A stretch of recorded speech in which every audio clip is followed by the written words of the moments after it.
Hello नमस्कार दोस्तों, मैं हूं गोविंद शर्मा। ए स्टडी में आपका स्वागत है। जैसे कि हमारे सोइल चल रही है, सोइल में भी प्रॉपर्टीज ऑफ सोइल चल रहे हैं। आई होप कि आपको सब समझ में आ रहा होगा। और थोड़ा सा सोइल के फॉर्मूला बेस्ड क्वेश्चन है, तो ये आपको याद करने ही पड़ेंगे। इसका कोई भी सॉल्यूशन नहीं है, इसको आपको याद ही करना पड़ेगा। और ये जब चलेंगे आपके दिमाग में, जब इन्हें आप कंटिन्यू पढ़ोगे, जब सोइल के फॉर्मूला को कंटिन्यू याद करोगे। यही एक ऐसा चैप्टर जो आपको थ्योरी के फॉर्मूले आपको याद करने पड़ेंगे। इन पर डायरेक्ट न्यूमेरिकल क्वेश्चन भी आ सकता है और सीधे फॉर्मूला ही पूछ सकते हैं। इसलिए थोड़ा सा ये चैप्टर लेंथी चला जाता है, इसीलिए चैप्टर थोड़ा लेंथ चला जाता है। आपको इस फॉर्मूले इस चैप्टर में पकड़ बना के रखनी पड़ेगी, क्योंकि इसी चैप्टर से कम 3 से 4 क्वेश्चन आपको एग्जाम में मिलने वाले हैं। हो सकता है आपको सीधा फॉर्मूला पूछ ले, हो सकता है आपको इस पर डाटा पूछ ले। आज अपन क्या करेंगे, जितना थोड़ा न्यूमेरिकल पढ़े हैं उन पर क्वेश्चन कर लेंगे, जिससे आपको मालूम लग जाएगा कि क्वेश्चन कैसे कैसे आ रहे हैं। तो आज अपन थोड़ा सा पढ़ के क्वेश्चन कर लेते हैं, जिससे आपकी क्लियर चीज हो जाएगी। चलिए अब बात करते हैं। कल अपन ने प्लास्टिक लिमिट, लिक्विड लिमिट और श्रिंकेज लिमिट, इन तीनों लिमिट के बारे में जान चुके हैं। उस चार्ट के बारे में भी हम जान चुके हैं। प्रॉपर्टीज ऑफ सोइल के फेज डायग्राम के बारे में भी जानते हैं। 3 फेज डायग्राम में क्या होता है, सोइल पार्शली सैचुरेटेड होती है। फुल सैचुरेटेड सोइल कब होती है, जब उसमें वाटर और सोइल ही हो। और फुल ड्राई स्टेज कब होती है, जब उसमें सोइल और एयर ही हो। तो ये बात होगी। और वॉइड रेशियो पढ़ लिया था आपने, क्या होता है वॉल्यूम ऑफ वॉइड और वॉल्यूम ऑफ सॉलिड। पोरोसिटी पढ़ ली थी आपने, volume of void upon total volume. तो ये सारी चीजें आपके दिमाग में चलनी चाहिए। रिलेशन पढ़ लिया था, ई बराबर क्या होता है n plus n upon 1 minus n पढ़ लिया था आपने। एन बराबर ई अपॉन 1 प्लस ई पढ़ लिया था। तो ये सारे फॉर्मूले आपको याद होने चाहिए। इसका एक ही तरीका बताया था मैं, लगभग फॉर्मूले आपके पास पहुंच चुके हैं। एक ए वाई फॉर्मूले जो पेज है उसको लिखो और दीवार पे चिपका लो। जब भी आते जाते जाओ आप, तो उन फॉर्मूलों को पढ़ते रहो। आज अपन कुछ और प्रॉपर्टीज के बारे में पढ़ते हैं। कल अपने प्लास्टिक इंडेक्स के बारे में पढ़ा था। मेनली प्लास्टिक इंडेक्स क्या होता था, तो आपने कहा था liquid limit minus plastic limit होता था। Liquid limit minus plastic limit होता था, जिसमें मैंने कहा था प्लास्टिक इंडेक्स का मान कभी भी 0 नहीं हो सकता है। अब 2016 वाली जेई में क्वेश्चन मैंने कल देखा था, तो उसमें क्वेश्चन आया था 2016 वाली जेई राजस्थान जेई में कि लिक्विड प्लास्टिक लिमिट का मान, प्लास्टिक लिमिट का मान लिक्विड लिमिट से ज्यादा है। प्लास्टिक लिमिट का मान लिक्विड लिमिट ज्यादा है, तो सोइल का प्लास्टिक इंडेक्स कितना होगा बताइए।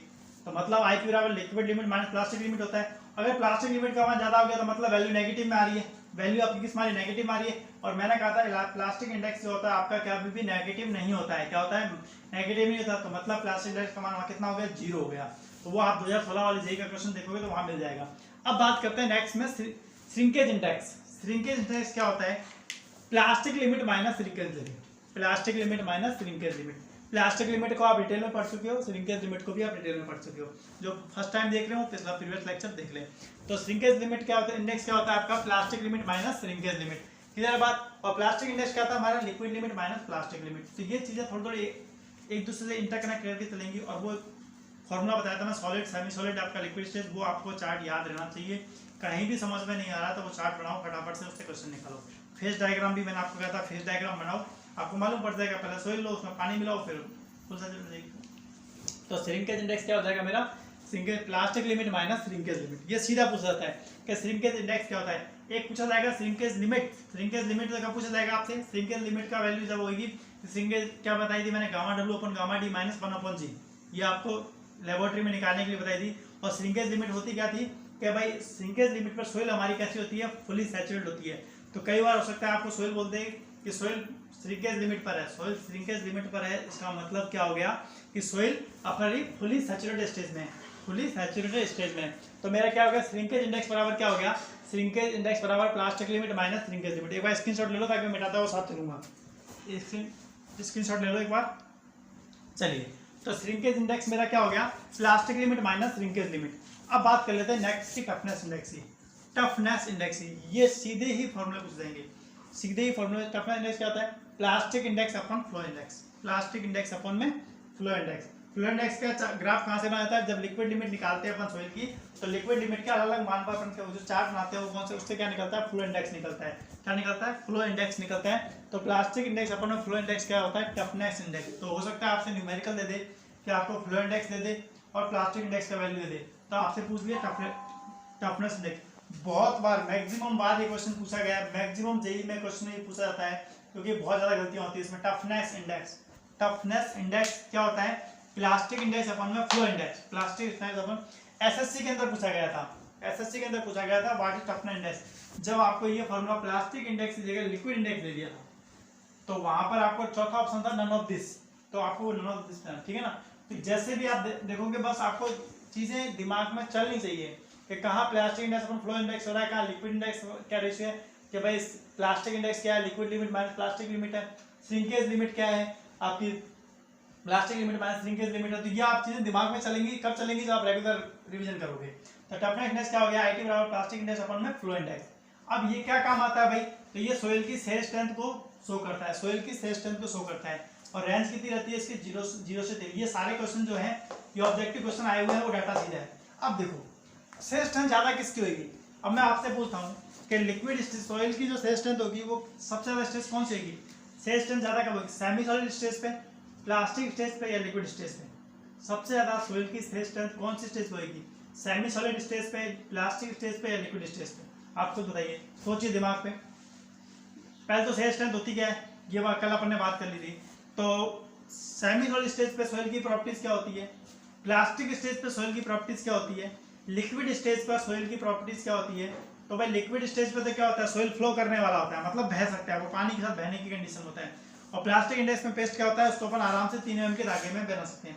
और सेमी सॉलिड को एकदम ठोस है। तो मतलब जब पास में ज्यादा कण किसके हैं भाई, कौन सी कंडीशन में सोइल के पास में ज्यादा कण है, सर समझ से बात है सर, जब वो सॉलिड कंडीशन में होगी तो उसके सारे पार्टिकल आसपास में एकदम पास हैं, तो पास में पार्टिकल है तो मतलब स्ट्रेंथ भी ज्यादा होगी। तो सेमी सॉलिड स्टेज पे क्या होगी, सोइल की स्ट्रेंथ ज्यादा होगी ग्राफ में। फिर उससे कम किस में होगी, प्लास्टिक स्टेज पे। फिर सबसे कम किस पे होगी, लिक्विड स्टेज पे, जो कि हम नगण्य मानते हैं, नेग्लिजिबल मानते हैं। क्या मानते हैं, नगण्य मानते हैं। किस पे, लिक्विड स्टेज पे। आपको पूछा जा सकता है कि लिक्विड लिमिट पर सोइल की स्ट्रेंथ क्या मानी जाती है, नगण्य मानी जाती है। ठीक है, अब बात करते हैं थिक्सोट्रोपिक इंडेक्स। ये आपके 2016 के अंदर जेई के अंदर पूछा गया था, 2016 जेई के अंदर पूछा गया था कि थिक्सोट्रोपिक सोइल का जो प्रॉपर्टी है वो क्या है, कौन सा प्रॉपर्टी, कि भाई ऐसी सोइल जो अपने रिमोल्डिंग के समय, जब उसके सेम में जो परिवर्तन हो रहा है रिमोल्डिंग के समय, जो उसमें लॉस आते हैं, जो सोइल की प्रॉपर्टीज में रिमोल्डिंग के समय जो लॉस आए, मतलब कमियां रहेगी, जब वो रिमोल्ड हो रही थी सोइल तो उसमें कुछ कमियां रहेगी, तो वो समय के साथ बढ़ जाएं, वो समय के साथ वो कमियां पूरी हो जाएं, तो उसको ही बोलते हैं थिक्सोट्रोपी ऑफ इंडेक्स। क्या बोलते हैं, थिक्सोट्रोपी इंडेक्स। देख लेते हैं, यह सोइल की वह प्रॉपर्टी है, यह सोइल की वह प्रॉपर्टी है जिसमें रिमोल्डिंग के समय सोइल की सेल स्ट्रेंथ में आया हुआ लॉस, मतलब कमी, आई हुई कमी अगर समय के साथ साथ वापस प्राप्त कर ली जाए तो उसको क्या बोलते हैं अपन, थिक्सोट्रोपी बोलते हैं, थिक्सोट्रोपी बोलते हैं। इसको आप एफएम में भी डिटेल से पढ़ोगे। थिक्सोट्रोपी को आप आराम से, जब अपन उसमें नॉन न्यूट्रल फ्लूइड पढ़ते हैं, एक न्यूट्रल फ्लूइड पढ़ते हैं, एक नॉन न्यूट्रल फ्लूइड पढ़ते हैं। तो जब नॉन न्यूट्रल फ्लूइड के बारे में टाइप्स पढ़ते हैं तो एक तो डिफॉर्मेशन बेस पे होते हैं, एक टाइम बेस पे होते हैं। तो डिफॉर्मेशन बेस पे पढ़ते हो तो वहां पर थिक्सोट्रोपी का आता है अपन, तो वहां पर इसको अपन एफएम में डिटेल से पढ़ लेंगे फ्लूइड मैकेनिक्स के अंदर। ठीक है, अब बात करते हैं रिलेटिव डेंसिटी इंडेक्स। ये भी बहुत ज्यादा इंपॉर्टेंट है, ये जो सारे फॉर्मूले लिखा रहा हूँ मैं, एक से एक सारे ये क्वेश्चनों में एग्जामों में आए हुए हैं। तो आईडी बराबर क्या होता है, ई मैक्स माइनस ई मिनिमम। समझ में नहीं आया सर, ई तो समझ में आ गया कि वॉइड रेशियो होता है। तो ये कह रहा है कि सोइल की वह कंडीशन मैक्सिमम, मतलब कि सोइल जब उसमें मैक्सिमम वॉइड रेशियो, मैक्सिमम मतलब लूज स्टेज में, सोइल में जब मैक्सिमम वॉइड होंगे, सोइल कैसी होगी, लूज स्टेज में होगी। भाई सोइल लूज स्टेज में कभी होगी जब उसमें मैक्सिमम वॉइड होंगे, गैप होगा, तभी तो उसको आप दबा सकते हो क्योंकि उसमें वॉइड रेशियो है। तो ई मैक्स क्या हो गया, जब में लूजेस्ट स्टेज में सोइल कैसी हो, लूज हो, सोइल कैसी हो, ढीली हो, क्यों, उसके अंदर वॉइड रेशियो ज्यादा है, वही ज्यादा ई मैक्स। ठीक है, ई मिनिमम मतलब वॉइड रेशियो बहुत कम हो, मतलब सोइल वहां पे कैसी स्टेज में होगी, डेंस स्टेज में। कैसी होगी, डेंस या हार्ड स्टेज पे। कैसी होगी, हार्ड। तो ई मैक्स, और ई क्या हो गया, नेचुरल स्टेज, सोइल की नेचुरल स्टेज, कि वहां पर सोइल नेचुरल स्टेज में वॉइड रेशियो इतना है। तो सोइल के 3 वॉइड रेशियो आपके एग्जाम में दिए जाएंगे कि भाई सोइल में मैक्सिमम वॉइड रेशियो इतना है, मिनिमम वॉइड रेशियो इतना है, नेचुरल वॉइड रेशियो इतना है। तो उसका आप आईडी रिलेटिव डेंसिटी इंडेक्स को बताइए। ये न्यूमेरिकल इस पे पूछा जाता है, अभी अपन इस पे भी इन सारे फॉर्मूलों पे एक न्यूमेरिकल कर लेंगे। तो आईडी बराबर ई मैक्स माइनस ई हो सकता है, सीधा फॉर्मूला ही पूछ ले। ठीक है, तो आईडी बराबर e max minus e upon e max minus minimum. तो क्या होता है, e max maximum void ratio is loose stage पे, कौन सी पे, लूज स्टेज पे। E minimum void ratio is dense stage पे, किस पे, डेंस स्टेज पे। ई बराबर नेचुरल वॉइड रेशियो। अब कई बार अपन ये फॉर्मूले सब याद कर लेते हैं, तो कई बार ये ना पूछ के वो सीधा इसका यूज पूछ लेता है कि हमें इतना पता है डेंसिटी इंडेक्स की बात है, डेंसिटी, रिलेटिव डेंसिटी, निकालने के काम आ रहा है, रिलेटिव डेंसिटी निकालने के काम आ रहा है।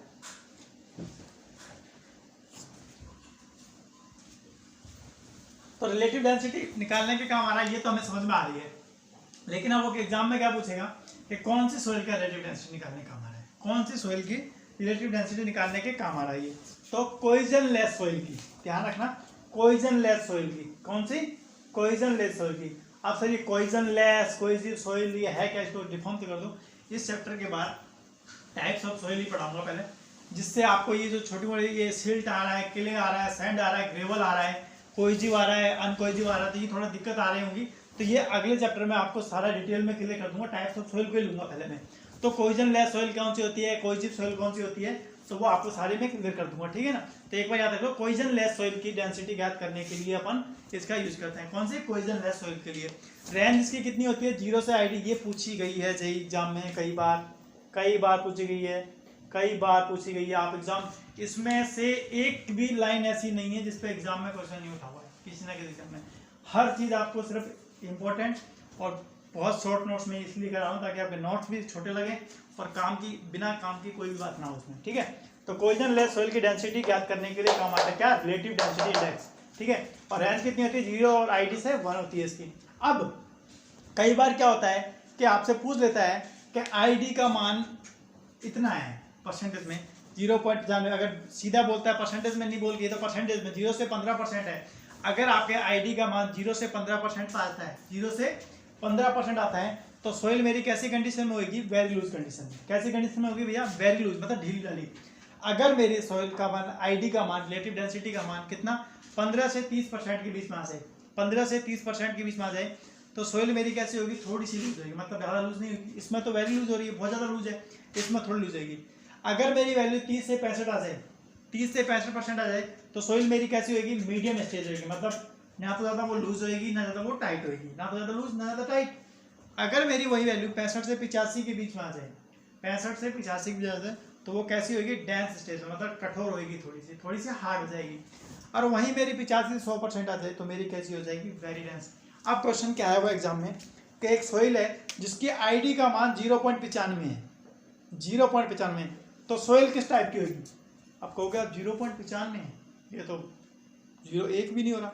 तो यहाँ देखो सारी वैल्यू परसेंटेज में है, यहाँ परसेंटेज में नहीं दी थी, आप परसेंटेज हटा के तो इसमें भाग लगा तो 0.85 हो जाएगा, क्योंकि इसकी वैल्यू मैं 0 से 1 बता रहा हूँ, किसमें ये सीधी है। और परसेंटेज में करने के लिए मैं 100 से क्या कर दूंगा, मल्टीप्लाई कर दूंगा, किसके लिए, इन परसेंटेज के लिए, इन परसेंटेज के लिए।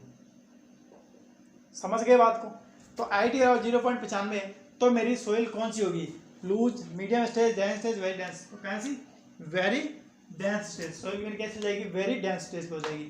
समझ गए, वो फटाफट देख लेते हैं। श्रिंकेज इंडेक्स क्या हो गया, plastic limit minus shrinkage limit. Toughness index क्या हो गया, प्लास्टिक इंडेक्स अपन में फ्लो इंडेक्स। सोइल की स्ट्रेंथ को शो करता है, रेंज 0 से 3। थिक्सोट्रोपी, सोइल की रिमोल्डिंग के समय आयोवा लॉस, अगर वो समय के साथ वापस ले ले, समय के साथ वापस कवर कर ले, तो थिक्सोट्रोपी कर लेता है। रिलेटिव डेंसिटी, आईडी बराबर e max minus e upon e max minus ई मिनिमम। दोनों का मतलब क्या होता है, सारे में बता दिए। कोइजन लेस सोइल की डेंसिटी ज्ञात करने के लिए काम आता है। इन फॉर्मूला को अपनी कॉपी में लिख लो भी। अब अपन कुछ क्वेश्चन करते हैं अपन जो न्यूमेरिकल आए हुए हैं, क्योंकि थ्योरी तो आप पढ़ लो सीधे डिटो आंसर, जो ऐसे क्वेश्चन सीधे आते हैं फॉर्मूला बेस पे तो आप सीधे कर लोगे। अब मैं आपको जो क्वेश्चन इन पर न्यूमेरिकल बनते हैं जेई में, उन पर थोड़ी सी बात कर लेता हूँ, क्वेश्चन कैसे बनेंगे और अपन को कैसे करना है। थोड़ा सा क्वेश्चनों पर चर्चा कर लेते हैं, जिससे आपका जो थोड़े बहुत डाउट क्लियर होंगे वो क्लियर हो जाएंगे। सीधे सीधे जो क्वेश्चन बन रहे हैं उन पर ना, थोड़े टफ क्वेश्चन जो बनते हैं उस पर बात कर लेते हैं, ठीक है। चलिए सीधा मैं आपको एक क्वेश्चन देता हूं, सीधा मैं एक क्वेश्चन देता हूं। ए फुली सैचुरेटेड सॉइल है, ए फुली सैचुरेटेड सॉइल है, सॉइल है हैज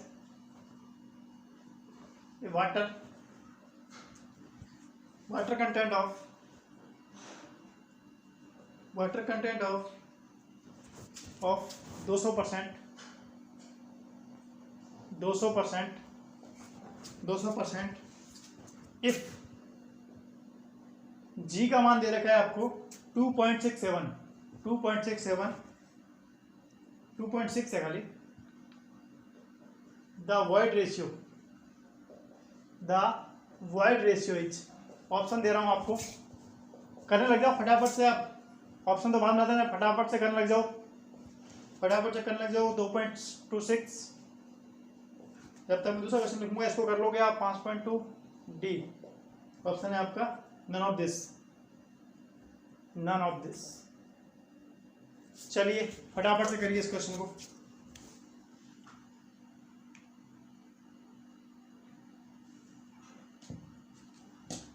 कौन सा फॉर्मूला लगेगा इसमें, कौन सा फॉर्मूला लगेगा भाई, कौन सा सॉल्यूशन देखें।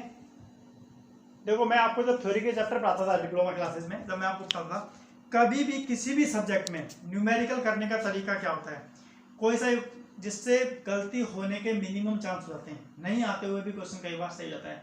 सबसे पहले, हालांकि अपने को एमसीक्यू एग्जाम देना इतना टाइम नहीं था, लेकिन सबसे पहले जो क्वेश्चन में दिया हुआ हो ना उसको पहले आप उतारो। जो सबसे पहले क्वेश्चन में जो दे रखा है पहले उसको उतारो।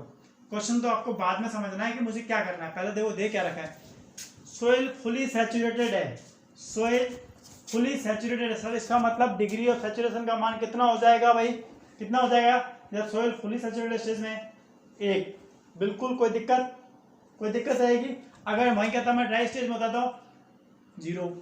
Has a water content 200%, water content मतलब W कितना दे रखा है 200%, परसेंट हटा दो सर, तो 200 में 100 का भाग लगा दो, तो कितना आ गया मेरे पास, सीधा 2 लिख दूं, सीधा 2 लिख दूं, कोई दिक्कत।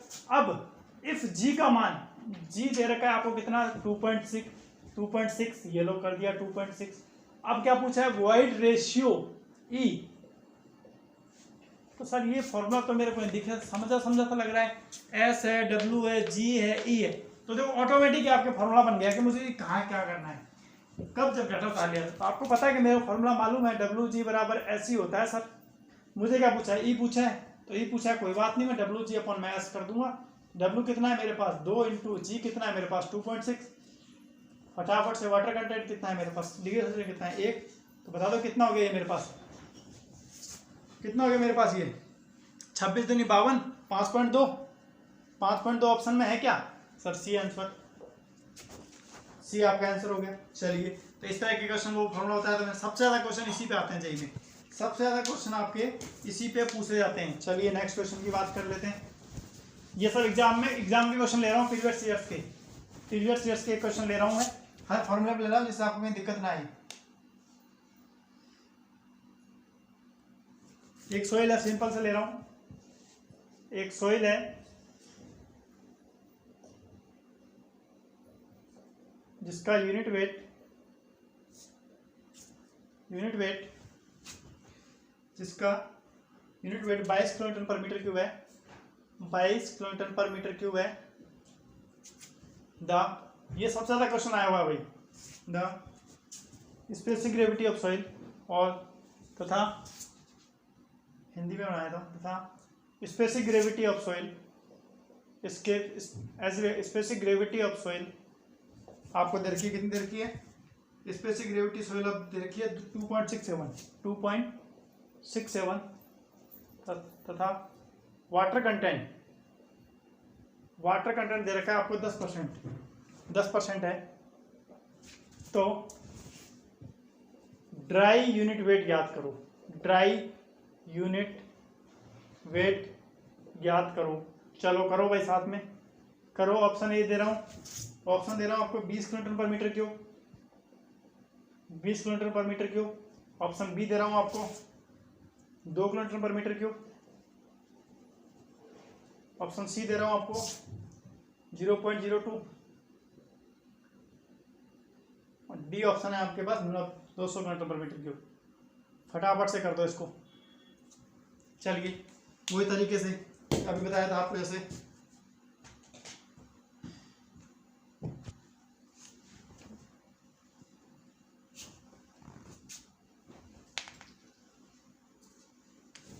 अब आपको क्या दिया हुआ भाई, सॉल्यूशन देखिए। यूनिट वेट दे रखा है, मतलब यूनिट वेट दे रखा है, gamma T total unit weight दे रखा है, कितना दे रखा है 22 किलोमीटर पर मीटर क्यूब दे रखा है। और क्या दे रखा है सर, जी दे रखा है, जी दे रखा है 2.67। और क्या दे रखा है कि सर वाटर कंटेंट दे रखा है, कितना दे रखा है 10%। वाटर कंटेंट कितना दे रखा है 10% दे रखा है, मतलब 0.10 दे रखा है। अब पूछा क्या है मेरे से, पूछा गया गामा डी पूछा है। क्या पूछा है? Gamma D. तो गामा डी के हिसाब से फॉर्मूला मुझे ये तो समझ में ही नहीं आ रहा, अब मैं क्या कर सकता हूँ इस फॉर्मूले को। गामा डी के कौन कौन से फॉर्मूले लगाए? इस तरह आपने गामा डी बराबर लिखाया था G/1 + E gamma W, G/1 + E लिखाया था, तो उसमें तो वाटर कंटेंट है, तो वो क्वेश्चन तो लग नहीं रहा। एक आपने फॉर्मूला लिखाया था गामा डी बराबर क्या लिखाया था? गामा/1 + W। याद आ गया क्या? याद आ गया क्या? यहाँ पे gamma to bulk unit weight दे सकता है, गामा टू वेट दे सकता है, तो समझ में आ गई बात। वाटर कंटेंट है तो गामा डी बराबर क्या हो जाएगा? मेरे पास गामा कितना है? 22, 22, तो 1 + W कितना है? 0.10। इसको सॉल्व करोगे तो कितना आ जाएगा? ये 1.10 हो जाएगा, पॉइंट हटेगा 220 होता है, 11 दूनी 22, तो 20 km/m3। कितना हो जाएगा भाई? 20 km/m3। ऑप्शन नंबर क्या हो जाएगा आपका? 1। ये कट जाएगा ना, इससे 1.10 हो जाएगा, 0.0 हटाओगे तो ऊपर 2 चल देंगे, 1 0 से 1 0 चल जाएगा, तो 11/220 बच जाएगा, तो 11 दूनी 22 हो जाएगा और 20 आ जाएगा 20 km/m3। क्वेश्चन नंबर 2 हो गया कंप्लीट। चलिए अब बात करते हैं नेक्स्ट, कुछ क्वेश्चन और देख लेते हैं। देखो क्वेश्चनों की प्रैक्टिस ही होगा। आप सोचो कि इन क्वेश्चनों को छोड़ो, सा टाइम वेस्ट हो रहा है, तो ऐसा कुछ नहीं है कि मैं वीडियो क्यों देखूं, तो लेकिन इनको क्वेश्चनों को सारा उतारते रहना अपनी कॉपी में उतारते रहना डेंस स्टैंड पे। अब देखो मैं आपको एक ऑप्शन दे रहा हूँ कि रिलेटिव डेंसिटी, अभी बात कर रहा था मैंने, relative density of A computed dense stage पर सोइल की स्टेज पर क्या होगी। मैं आधे क्वेश्चन लिख रहा हूँ, इतना समझ गया। तो ऑप्शन आएगा आपके पास 0.4, ऑप्शन बी है आपके पास, ये आपका एसएससी में आया हुआ है भैया, ये सब क्वेश्चन एसएससी से उठा रहा हूँ मैं, 0.6, 0.95 और डी ऑप्शन ये आपका आ गया 1.20। तो सर देखो सीधी सी बात है, 1.20 तो हो ही नहीं सकता। क्या पूछा है? डेंस स्टेज पे सोइल, तो हमने डेंस की पढ़ी थी 65 से 85 और वेरी डेंस की कितनी पढ़ी थी? 85 से 100 पढ़ी थी। तो हमें डेंस पूछा है, कंप्यूटेड मतलब फुली डेंस है। तो देखो सर 0 से 6, 65 से तो बात ही नहीं, ये भी बात हो नहीं सकती, ये भी बात हो नहीं सकती, बचा एक 0.95। क्लियर है? कई बार हमारे क्वेश्चन ऑप्शन से भी सही होता है। ये तो हमारा सीधे कट गया था, ये हमारा हो सकता था 0.6 हमारा था नहीं, 0.65 से ऊपर था और लिमिट, तो 0.95 पे जाना हमारा उचित था। चलिए और देख लेते हैं एक आधी क्वेश्चन जो आपके एग्जाम पॉइंट ऑफ व्यू से इंपॉर्टेंट है। बाकी सिंपल जो सीधे हैं, जो फॉर्मूले बेस्ड में, वो तो आप किताब से करते रहना, मैं तो न्यूमेरिकल टाइप ही ले लेता हूँ ना।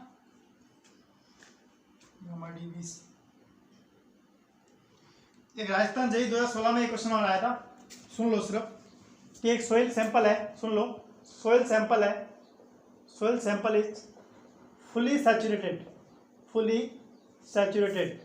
ये 2016 में आया था। तो ऑप्शन ए था कि soil plus water plus air, option था सोइल प्लस एयर, तीसरा था सोइल प्लस वाटर, और ऑप्शन डी था नन ऑफ दिस तो नहीं था, इसको मैं नन ऑफ दिस मान लेता हूँ। और साथ में इनके 3 phase 2 phase, with 3 phase with 2 phase, ये डायग्राम कल 2016 में ये जेईई के क्वेश्चन में था आपके। तो मैं कह रहा हूँ लगभग आगे के ही चैप्टर से क्वेश्चन मिल जाते हैं, लगभग जो ये चैप्टर यहाँ तक करा रहा हूँ, यहाँ तक ही आपको 3 से 4 क्वेश्चन आपको सोइल में मिल जाएंगे। द क्वेश्चन तो इसमें कम से कम 8 से 10 वेरी करेगा, 8 से 10 क्वेश्चन वेरी करेगी सोइल, जिसमें से 3 से 4 क्वेश्चन तो ये आगे वाले चैप्टर ही वेरी कर जाएंगे 4। फिर उसके बाद एक चैप्टर से एक क्वेश्चन उठने वाले, 4 से 5 क्वेश्चन तक, ये यहाँ तक मैं कह रहा हूँ न्यूमेरिकल तक, यहाँ तक ही आपको क्वेश्चन देखने को मिल जाएंगे। ठीक है, चलिए और बात कर लेते हैं अपन। ठीक है, तो आप इसे क्वेश्चन निकालते रहो, कुछ क्वेश्चन और बताता हूँ आपको। सोइल की व्हाट्सएप इधर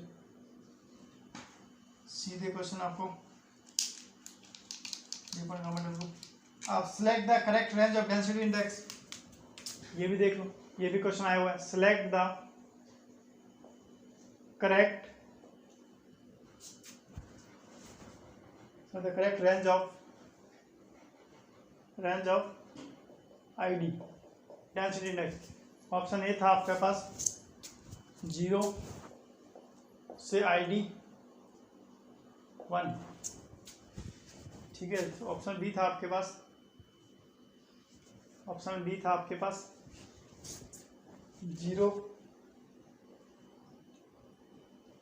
ID 1। ऑप्शन सी था आपके पास 0 ID से 1। ये थोड़ा हार्ड कर दिया मैंने, और ये थोड़ा सा मैंने हार्ड कर दिया इसलिए 0 ऐसा इतना था, हार्ड नहीं था उसमें ID 1। बताइए क्या था? आप अभी पढ़ के आए हो, थोड़ा क्वेश्चन को घुमा दिया थोड़ा सा, अब आपके दिमाग में बत्ती घूम गई, ये तो हो नहीं सकता, ये भी हो नहीं सकता, दिक्कत फंस गई यहाँ इन दो में कि वही 0 से ID वगैरह 1, ठीक है। इसमें एक की वैल्यू ID ज़्यादा, ये चीज़ पता क्या बता रही है कि आपका रिलेटिव इंटेंसिटी का मान 1 से ज़्यादा है। तो क्या बताओ, 1 से ज़्यादा होता है? अभी पर क्या इंडेक्स आपका ID की वैल्यू 1 से ज़्यादा हुई थी, नहीं हुई थी। तो बस ऐसे ही क्वेश्चन थोड़ा टफ करने के लिए क्या करेगा वो, तो अपने क्या होता है, सिर्फ पढ़ा हुआ था 0 बराबर ID इक्वल टू बराबर 1, तो अपने दिमाग में बस यही घूमता है। लेकिन गलती कैसे हो जाती है एग्जामिनर से, तो वो ऑप्शन को सेम कर देता है। ऑप्शन में देखो दोनों चीज़ सेम है, अपन कई बार क्या करते हैं, सीधा देखा ये है, फट सी भर दिया घोड़े में, ये लो फट देने से सी भर देते हैं, और जब घोड़ा भरने के तुरंत बाद ही पता चलता है कि अरे यहाँ भी ऑप्शन था ये, और ऑफलाइन में जो भर गया वो भर गया, उस पर आप कुछ भी नहीं करोगे। इसलिए क्वेश्चन को ध्यान से पढ़ोगे, ध्यान से करोगे, ठीक है ना। कई बार अपन क्या आते हैं एग्जाम में, आते हुए क्वेश्चन भी गलत होते हैं, उनका रीजन यही होता है अपनी थोड़ा सा और कॉन्फिडेंस, पेपर को देख के कि ठीक है तो आता है, सरल से क्वेश्चन है, सरल के चक्कर में 3-4 गलत हो जाते हैं और वही अपने को बाहर बिठा देते हैं, वही क्वेश्चन अपने को एग्जाम से बाहर डाल देते हैं। तो ऐसा नहीं करना है, क्योंकि कितनी भी तैयारी हो आपकी, और किसी बंदे के लिए सिलेक्शन डिपेंड करता है आपके वो 2 घंटों पर, कि वो 2 घंटे आपके माइंड क्या काम करता है। अब भी चाहे भले कितनी भी तैयारी कर लेना, अगर आपने वो 2 घंटे अपने पूरे नहीं दिए 100%, तो सिलेक्शन नहीं होगा। तो इसलिए वो 2 घंटे में 100% जब निकलेगा, जब यहाँ से 100% लेके जाओगे, जब आप घर से 100% की तैयारी करके जाओगे कि पूरी चीज़, जब वहाँ 100% निकलेगा। अब वो यहीं आप सिर्फ ऑप्शन के भरोसे जा रहे हो कि ठीक है पढ़ लेते हैं, ऑप्शन आएगा पहचान लूंगा इस आंसर को, तो पहचानने के चक्कर में तो फिर गलती हो जाएगी। पूरा याद है कि हाँ इसकी लिमिट समझी हुई है मेरी, 1 से कम होती है, तो कहीं भी दिक्कत नहीं आएगी, ठीक है। आज के लिए इतना ही पढ़ेंगे, कल नेक्स्ट टॉपिक की बात करते हैं, ठीक है। वीडियो अच्छी लगी हो तो लाइक कमेंट शेयर करें। Thank you so much.